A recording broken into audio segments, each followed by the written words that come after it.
വയനാടിനെ നെഞ്ചോട് ചേർത്ത എംപിയാണ് രാഹുൽ ഗാന്ധി. എന്നാൽ ഇത്തവണ വയനാട് രാഹുലിനെ കൈവിടുമോ?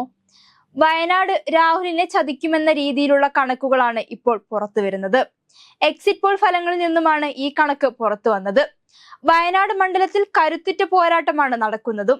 രാഹുൽ ഗാന്ധി വലിയ വോട്ടുകളുടെ ഭൂരിപക്ഷത്തിൽ വിജയിച്ചുവെങ്കിലും ഇത്തവണയും രാഹുൽ ഗാന്ധിയുടെ വിജയത്തിനെ ചോദ്യം ചെയ്യാൻ പര്യാപ്തമായൊരു പോരാട്ടം നടന്നില്ലെന്നത് നിസ്സംശയം പറയാൻ കഴിയുന്ന കാര്യമാണ്. പക്ഷേ രാഹുലിന് എതിരാളിയായി കെ സുരേന്ദ്രൻ എന്ന BJP സംസ്ഥാന അധ്യക്ഷൻ മത്സരിക്കുമ്പോൾ, അതും ദേശീയ നേതാക്കളടക്കം വന്ന് പ്രചാരണം നടത്തിയ ഒരു സ്ഥലത്ത്, അതിന് ആനുപാതികമായൊരു വോട്ട് വർധനവ് തന്നെ BJPക്ക് ഉണ്ടാകുമെന്ന് തന്നെയാണ് BJP ക്യാമ്പിന്റെ പ്രതീക്ഷ. പക്ഷേ വയനാട്ടിൽ BJP അധികാരത്തിൽ വരില്ലെന്നാണ് UDFും LDFും പറയുന്നത്. ആനി രാജ എന്ന ദേശീയ രാഷ്ട്രീയത്തിൽ ശ്രദ്ധേയായ ഒരു വനിതാ സ്ഥാനാർത്ഥിയാണ് മറ്റൊരു എതിരാളിയായി മത്സരിക്കുന്നത്. അതുകൊണ്ട് CPIയും ഇടതുപക്ഷത്തിന്റെ വോട്ടുകൾ വർദ്ധിക്കുമെന്ന കൃത്യമായ വിലയിരുത്തലാണ്. അങ്ങനെയെങ്കിൽ മൂന്നായി വോട്ടുകൾ തിരിയുമ്പോൾ രാഹുൽ ഗാന്ധിയുടെ കഴിഞ്ഞ വർഷത്തെ വോട്ടിന്റെ ഭൂരിപക്ഷത്തിൽ കുറവുണ്ടാകാൻ സാധ്യത ഉണ്ടെന്നാണ് പ്രവചിക്കപ്പെടുന്നത്.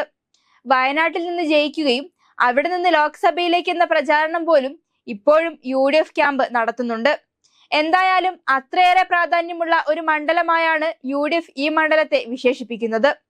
CPMും ലീഗും കൃത്യമായി അവിടെ വർക്ക് ചെയ്തു എന്നൊരു സൂചനയും വടക്കൻ കേരളത്തിലുണ്ട് എന്നുകൂടി എക്സിറ്റ് പോൾ ഫലങ്ങളിലുണ്ട്.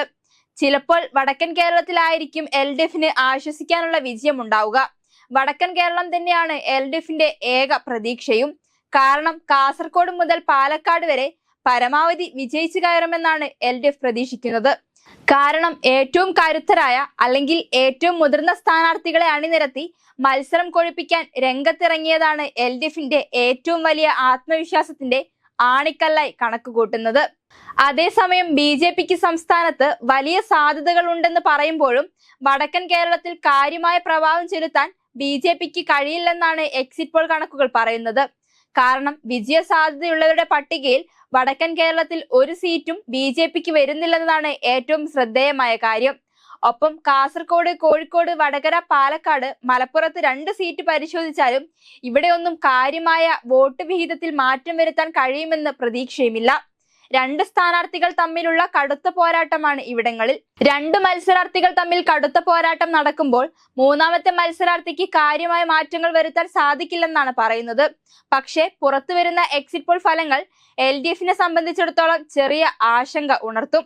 കാരണം അവർ എക്സിറ്റ് പോളിൽ പൂർണ്ണമായും വിശ്വസിക്കുന്നില്ലെങ്കിൽ പോലും എല്ലാ എക്സിറ്റ് പോളുകളിലും സമാനമായ സ്വഭാവമാണ് കാണുന്നത്. ഭൂരിപക്ഷം വോട്ടുകൾ കൂടുതൽ സമാഹരിക്കുന്നത് UDF ആണ്. UDFനായിരിക്കും കൂടുതൽ സീറ്റുകൾ എന്നാണ് മറ്റൊരു സൂചന.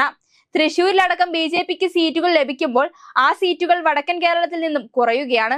അതേസമയം മറ്റൊരു മാറ്റം എന്താണെന്നത്, വടക്കൻ കേരളത്തിലേക്ക് എത്തുമ്പോൾ മുസ്ലിം മേഖലകളിൽ വലിയ കടന്നുകയറ്റം നടത്താൻ കഴിയുമെന്ന പ്രതീക്ഷ CPMനുണ്ടായിരുന്നു. കാരണം കേന്ദ്ര സർക്കാരിന്റെ മുസ്ലിം വിരുദ്ധമായ പ്രതിപക്ഷം ആരോപിക്കുന്ന നയങ്ങൾ കൂടുതൽ വോട്ട് നൽകും. അല്ലെങ്കിൽ അത്തരത്തിൽ ഓരോ പ്രശ്നങ്ങൾ വന്നപ്പോൾ കേരളത്തിൽ കൃത്യമായ ഒരു ഇടപെടൽ നടത്താൻ കഴിഞ്ഞത്, ഓരോ വിഷയത്തിലും ആദ്യം പ്രഖ്യാപിക്കാൻ കഴിഞ്ഞത് CPMനാണെന്ന വിലയിരുത്തലുണ്ടായിരുന്നു. എന്തായാലും CPMന്റെ സാന്നിധ്യം അനിവാര്യമാണ്. അല്ലെങ്കിൽ കേന്ദ്രത്തിന്റെ ഇത്തരം മുസ്ലിം വിരുദ്ധ നയങ്ങൾക്കെതിരെ നിലപാടെടുക്കാൻ CPM അനിവാര്യമാണ് എന്നൊരു വിലയിരുത്തലും അത്തരത്തിലൊരു പ്രചാരണവുമാണ് CPM നടത്തിയതും. എന്നാൽ ആ പ്രചാരണം ഏശിയില്ല. പഴയ UDF തട്ടകത്തിലേക്ക് ഈ മുസ്ലിം വോട്ടുകൾ പോയിരിക്കാമെന്ന എക്സിറ്റ് പോൾ വിലയിരുത്തലുകൾ വലിയ ആശങ്കയാണ് ഈ LDF ക്യാമ്പിൽ നൽകുന്നത്. പക്ഷേ ഇതൊക്കെ മറികടന്ന് വിജയിക്കാൻ കഴിയുമെന്ന പ്രതീക്ഷയാണുള്ളത്. അതേസമയം വയനാട് വീണ്ടും രാഹുലിന്റെ കൈകളിൽ സുരക്ഷിതമായിരിക്കുമോ എന്ന ചോദ്യവും ഉയരുന്നുണ്ട്.